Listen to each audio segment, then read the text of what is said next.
கண்டிப்பா பண்ணும். திருச்சி சரக டிஐஜி வருண்குமார் மற்றும் அவருடைய குடும்பத்தினர் குறித்து நாம் தமிழர் கட்சியினர் சமூக வலைதளங்களில் அவதூறான கருத்துக்களை பதிவு செய்தனர்.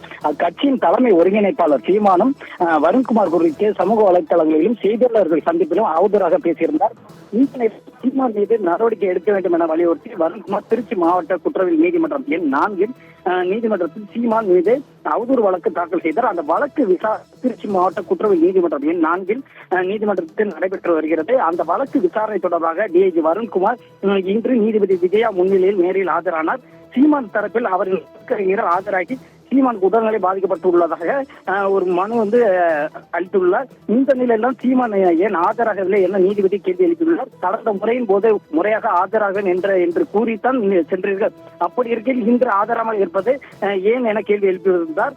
திருச்சி சரக டிஐஜி வருண்குமார் தொடர்ந்த அவதூறு வழக்கில் இன்று அவர் ஆஜரான நிலையில் நாம் தமிழர் கட்சி ஒருங்கிணைப்பாளர் சீமான் ஆஜரவில்லை. சீமான் தரப்பு விளக்கத்தை கேட்டு நீதிபதி வழக்கை தள்ளி வைத்துள்ளார். நாம் தமிழர் கட்சி ஒருங்கிணைப்பாளர் சீமானுக்கு நீதிபதி எச்சரிக்கை விடுத்துள்ளார். இதுதான் கடைசி முறை நீதிபதி வாய்மொழியாக காட்டமாக தெரிவித்துள்ளார்.